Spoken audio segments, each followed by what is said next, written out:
Apa yang disebut takdir? Takdir dari kata qaddara yuqaddiru takdiran ya. Namun di hadisnya antu'mina bil qadari. Apa arti qadar? Ukuran, ketentuan. Apa yang Allah sudah tentukan dalam ilmunya, nah ini yang disebut takdir. Allah itu sebelum kita lahir sekarang, Allah sudah tahu belum bahwa kita akan duduk pagi ini di sini? Nah, ilmu Allah itu yang disebut takdir. Ilmu Allah mengenai apa yang terjadi pada kita. Kalau begitu kita perlu tahu nggak? Perlu tahu nggak mengenai takdir Allah, rahasia Allah? Perlu tahu nggak? Nggak perlu, maka cukup antu'mina, kamu percaya.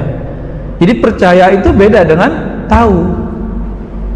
Kalau ada orang mau cari-cari tahu takdir, jadi sudah melanggar bab iman atau menolak takdir. Oh, lebih bahaya lagi. Biasanya orang yang menolak takdir itu salah paham. Salah pahamnya apa? Masa Allah berkehendak buruk kepada hambanya?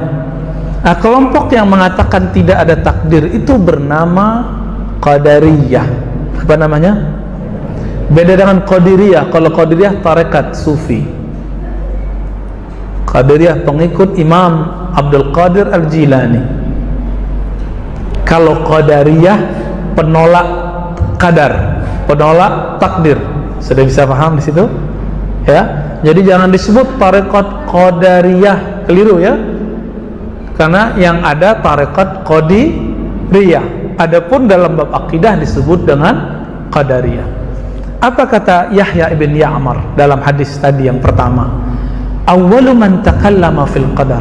Yang pertama kali mengkritisi bab takdir itu di Basrah, namanya Ma'bad al-Juhani. Tahu Ma'bad al-Juhani? Ma'bad al-Juhani ini konon pernah ngaji kepada Al-Hasan al-Basri bersama dengan Wasil ibn Atha dan Amr ibn Ubaid, tapi mereka kemudian bertiga menolak ada takdir. Siapa gurunya? Al-Hasan al-Basri. Imam Al-Hasan al-Basri pun kemudian menolak mereka. Makanya kemudian dalam sanad akidah orang Mu'tazilah tidak disebutkan Al-Hasan al-Basri sebagai gurunya, tapi langsung Wasil bin Atha, Ma'bad Juhani itu mengambil dari Muhammad bin Ali al-Hanafiyah, itu anak Ali yang lain dari Fatimah, selain Fatimah ya. Bapak saudara yang makan Allah.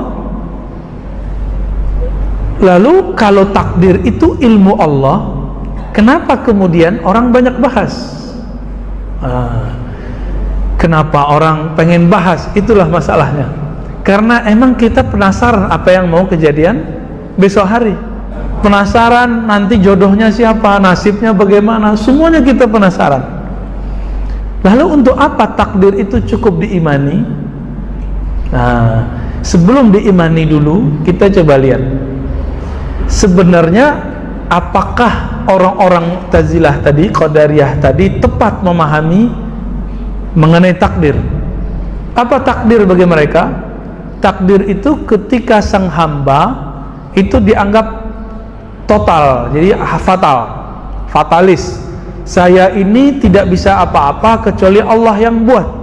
Kayaknya benar ya, kayaknya benar, tapi itu salah juga. Ini yang ditolak oleh mereka.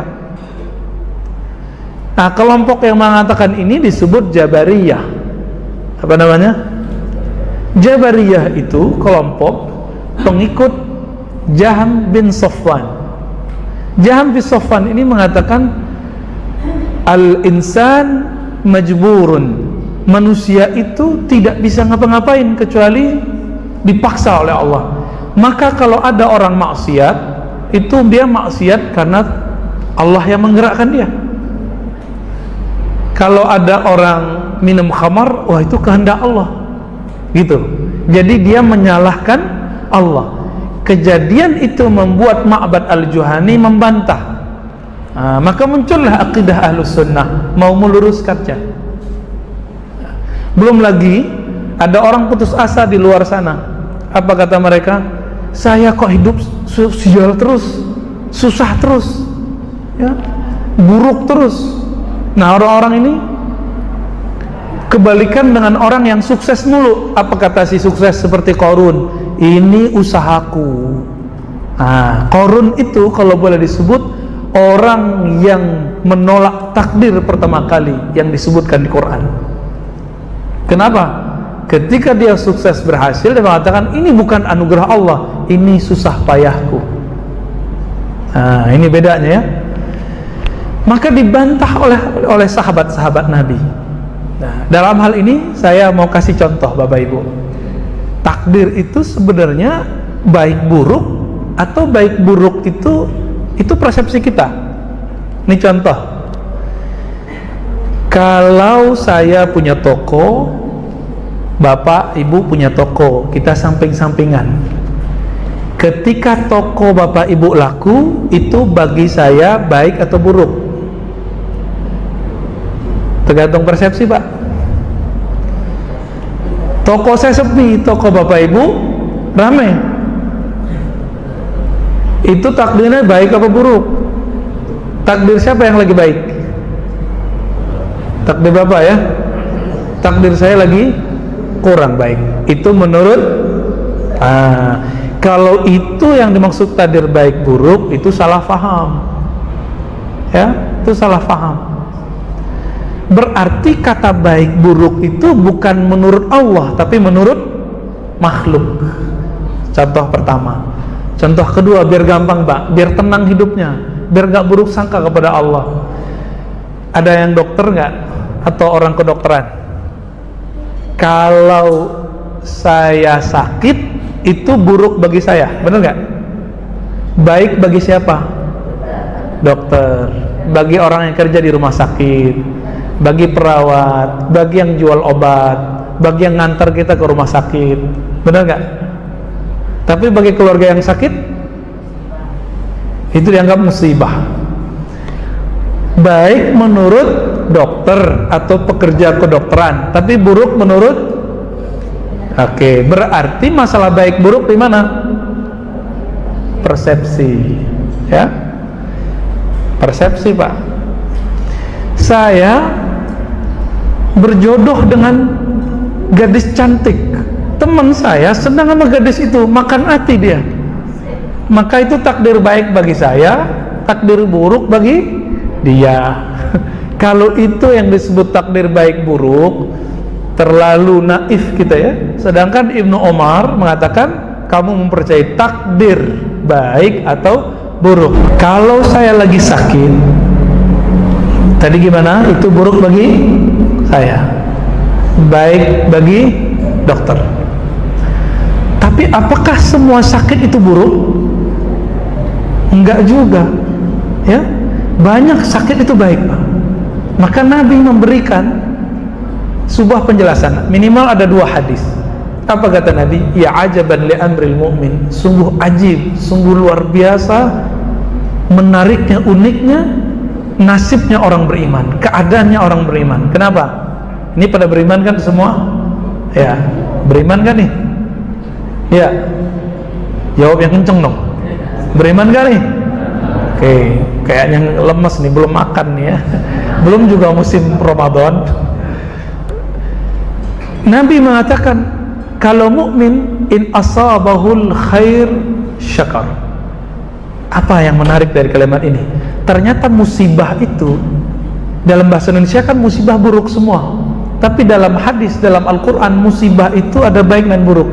In asabahu khairun, jika dia dapat musibah kebaikan. Tuh, apa arti musibah?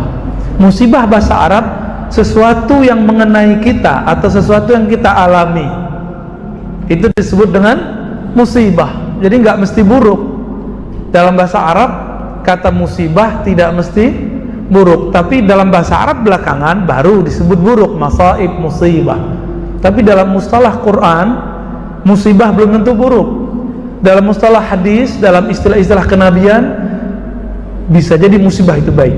In asabahu khairun atau al khairu, jika dia dapat musibah kebaikan atau jika dia ditimpa kebaikan, dia mendapatkan kebaikan, syakara, dia bersyukur. Orang mukmin itu imannya dibagi dua, Bapak Ibu. Satu syukur, satu sabar. Kalau dia enak terus, imannya baru separuh,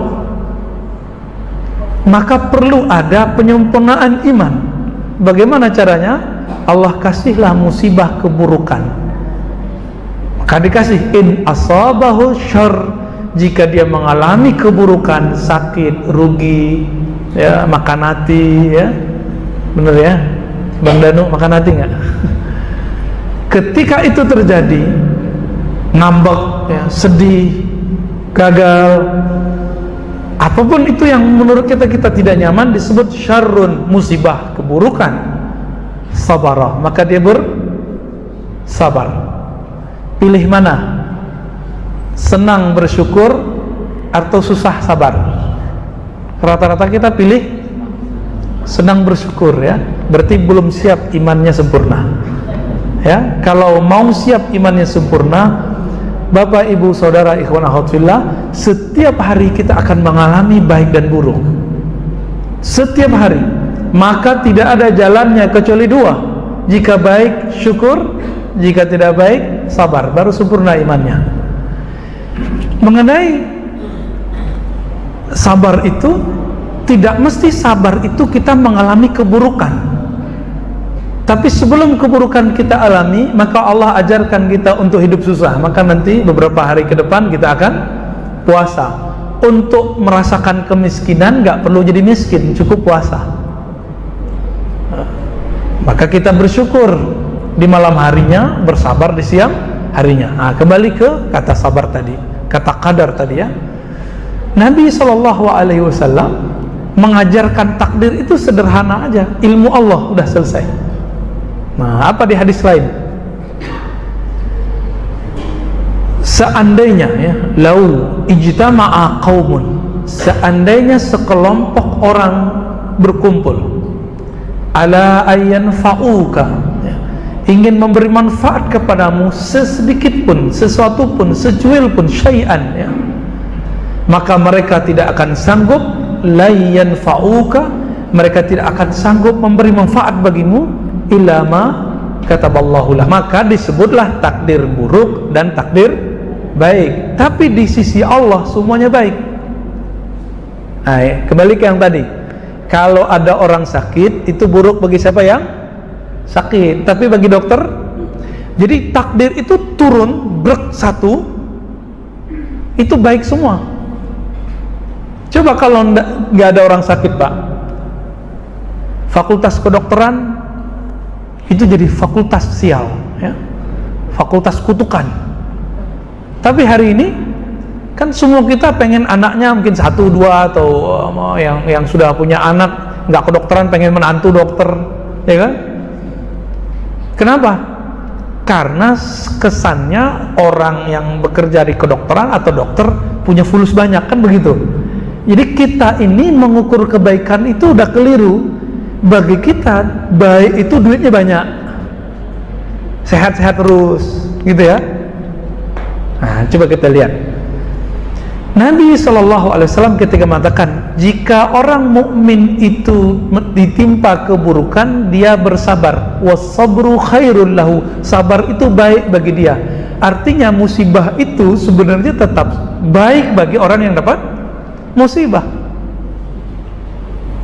Sebenarnya tetap baik, Pak. Saya yakin nih di antara Bapak yang hadir ini ada yang asam urat, ya, ada yang kolesterol, ada yang hipertensi, ya enggak? Ada yang sakit gula, ada yang sakit dompet, ya, macam-macam. Semua itu kita salahkan Allah atau salahkan diri sendiri? Nah, maka dalam bab takdir kita percaya bahwa Allah pasti punya rencana baik. Namun persepsi kita yang berubah. Maka ada adab. Ketika Nabi Khadir, ya, bukan Nabi Khidir, di Quran itu Khadir, atau dalam hadis Khadir, ya, Nabi Khadir, dalam bahasa kita Khidir, membunuh dan melobangi kapal, ya, dan kemudian menegakkan tiang rumah. Nabi Musa bertanya 3 kali dan mengingkari. Membunuh orang itu baik atau buruk? Kapal dibolongin itu baik atau buruk? Buruk. Buruk terlihat oleh kasat mata. Cuma buruk nggak di sisi Allah? Kita cek ya. Akhirnya Nabi Khidir cerita. Nah, ini kita ambil satu aja, yang kapal ya, yang kapal. Kenapa aku melobangi kapal? Karena jika aku tidak lobangi, para nelayan akan pergi berangkat bekerja ke laut, sedangkan di tengah laut sedang ada perompak yang membunuh siapapun yang lewat. Kayaknya gak bener, tapi ternyata lebih bener. Nah, ini ada rahasia di situ. Apapun yang kita rasakan hari ini, yang kita rasa itu buruk, sebenarnya untuk mendapatkan yang lebih baik. Apa kata Imam Ibn Athaillah? Orang yang tidak tahu rahasia kesehatan, nikmat sehat, akan diberi kesadaran saat nikmat sehatnya hilang. Orang yang tidak sadar nikmat Allah itu ada, Allah akan dia buatkan dia sadar ketika nikmat itu tiada. Pilih mana?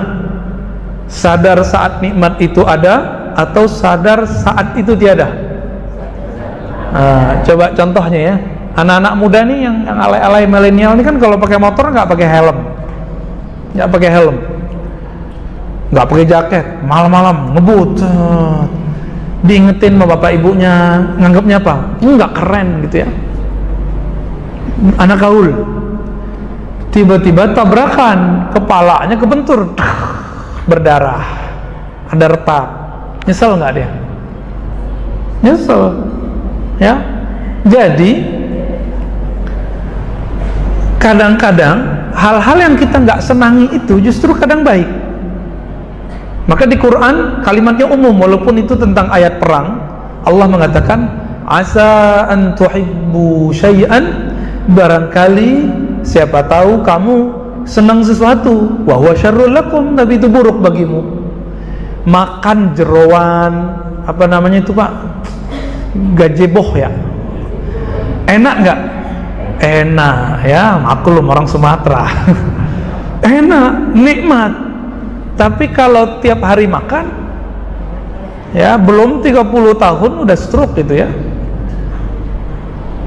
Kenapa? Darahnya ngental di mana-mana, kayak gajih itu Pak, kayak lemak itu. Bagaimana ajaibnya Allah membuat kepala ini. Di antara mereka setelah dikasih stroke justru lebih hebat dari kita. Lebih hebat dari kita Pak. Kita yang sehat-sehat ini ya penghasilannya begitu-gitu aja, hanya bisa mengumrohkan pasangannya atau orang tuanya.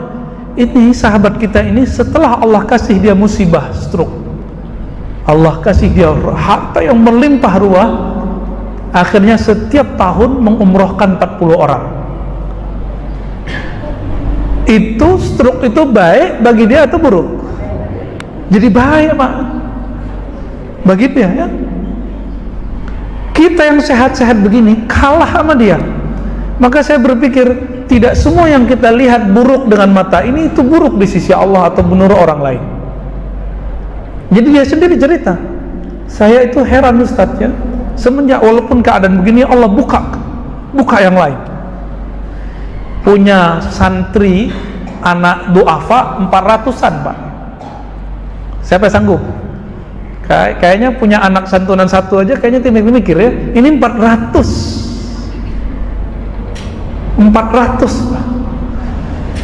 Allah berkahi hidupnya. Allah berkahi hidupnya. Jadi tidak semua yang kita pikirkan buruk itu buruk. Kembali ke hadis tadi. Ketika Nabi bersabda, antu'mina, kamu percaya kepada takdir Allah, ketentuan Allah. Allah kapan menentukan dunia ini? Sebelum dunia ini ada. Ya, sebelum dunia ini ada. Karena dia telah menentukannya. Nabi bersabda dalam hadis Imam Tirmizi, jaffat ya al-qalam, telah kering tinta Lauh Mahfuz yang mencatat takdir. ya. Jadi sudah nggak berubah lagi takdir. Maka ulama kita membagi takdir jadi dua. Ada takdir yang disebut takdir mu'allaq, yang akan datang disebut mu'allaq. Apa arti mu'allaq? Yang masih digantung. Orang-orang keliru dikira takdir mu'allaq itu bisa dirubah. Enggak, takdir mu'allaq tetap tidak bisa dirubah. Takdir mu'allaq masa depan itu rahasia Allah. Adapun yang sudah terjadi, duduknya kita hari ini di sini, atau kita lahir sebagai orang Melayu, orang Jawa, orang Sunda, orang Minang, orang Batak, orang manapun, itu takdir masih bisa dirubah nggak? Emang ada takdir nggak bisa dirubah, Pak ya? Masih bisa diingkari? Enggak. Siapa yang menentukan itu semua? Allah. Nah, ini disebut takdir mubram. Mubram itu yang sudah sabit, yang sudah berlalu, tidak bisa kita balik lagi. Satu nafas yang baru lewat, itu takdir Allah, itu nikmat Allah. Namun saya punya makna lain tentang takdir. Antu'mina bil qadari, takdir itu saya artikan nikmat. Engkau percaya kepada nikmat Allah. Kita pakai riwayat Abu Hurairah, kullihi, semuanya, bahkan dalam keburukan menurut pikiran kita itu ada nikmat di situ. Orang sakit dapat nikmat, Pak. Apa nikmatnya? Sabar. Ya. Orang susah dapat nikmat. Apa nikmatnya? Sabar. Sabar itu bahasa Arab bertahan. Yang sanggup bertahan hidup di dunia itu orang yang ditempa lebih banyak daripada yang tidak ditempa. Oleh karena itu kami dulu kalau di pesantren, kalau ngaji ya, kalau belajar, itu ada yang disebut riyadhah. Apa arti riyadhah? Latihan hidup sederhana. Maka kalau anak kita khawatir anak kita nggak sanggup menghadapi hidup, santriin dia, Pak. Karena di pesantren ada namanya puasa Senin Kamis, ada puasa Zulhijjah. Kita dilatih untuk mengurangi makan. Contoh lain,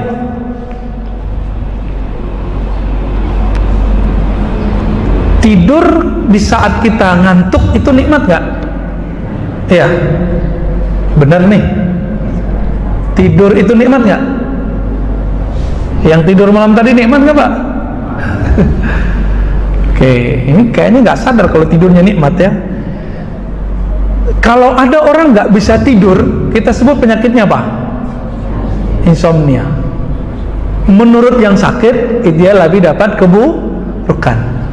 Bapak Ibu yang mulakan Allah, saya pernah cerita berkali-kali, Sufyan bin Uyainah bertemu bidadari di mimpinya, tidak bisa disentuh. Kenapa? Kurang maharnya. Si bidadari mengatakan apa? Mas Sufyan, maharmu ketinggalan. Apa? Tahajud malam hari. Maka dia bangun, lalu dia berkata, bersumpah, demi Allah aku tidak akan tidur lagi malam hari. Bagi dia tidur itu nggak nikmat, Pak. Bagi Imam Sufyan, berarti kata nikmat itu tergantung cara berpikirnya.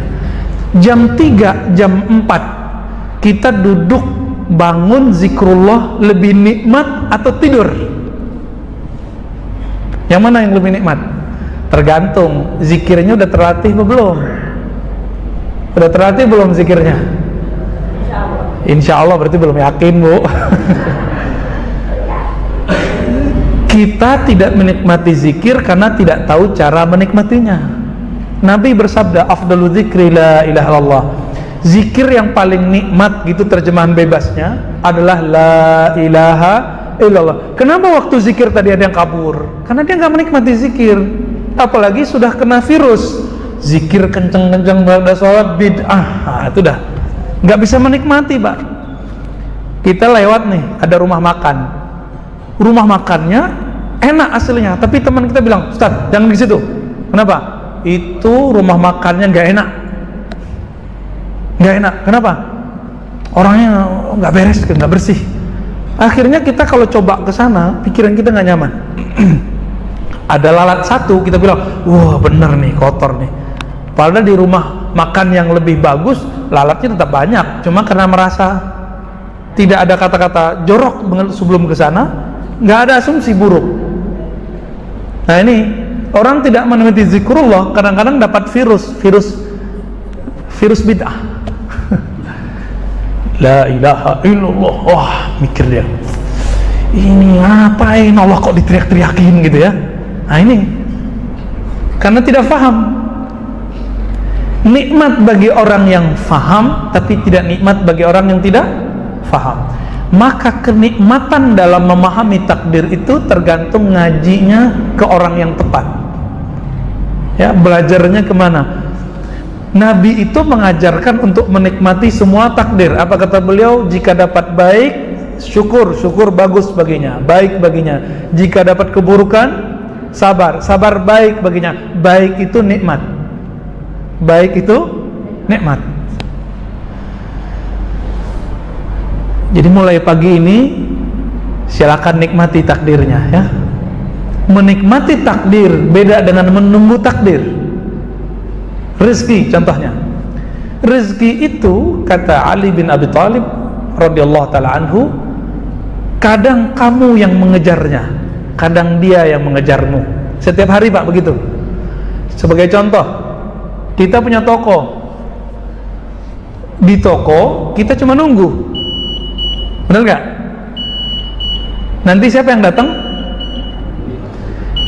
Kalau Bapak ke Tanah Abang, ada lantai tertentu itu jualan batik semua Pak. Jualan batik semua. Mereka cuma menjemput sampai ke toko, separuh jemputan. Habis itu nunggu pasrah kepada Allah. Sebanyak itu toko. Kadang-kadang si pembeli nggak senang yang dekat tangga, yang dekat lift. Senangnya yang mana? Yang paling belakang. Siapa yang gerakin itu? Jadi takdir itu emang Allah yang ngatur, nggak mesti berdasarkan hitung-hitungan ini. Oleh karena itu saya tidak terlalu terobsesi menjadi orang sukses dan mencerita orang sukses. Kenapa? Jalan sukses kita beda-beda. Ya, jadi jangan terlalu nyesek Pak kalau ada training motivasi biar menjadi sukses. Kan macam-macam ya. Sekian cara mengait rezeki, wah macam-macam lah ya. Training begitu kan digandrungi orang. Kalau ngaji-ngaji begini kan ya orangnya begini aja ya, separuh masjid paling ya. Tapi kalau training cari rezeki Pak, banyak yang datang. Kenapa? Orang pengen mencari jalan pintas, nggak sabar ya. Nah Bapak Saudara makan Allah, maka boleh kita simpulkan bahwa mengimani takdir itu artinya mengimani, mempercayai ilmu Allah, bahwa Allah telah menentukan sesuatu bagi kita. Baik buruk itu persepsi, tapi di sisi Allah semuanya baik.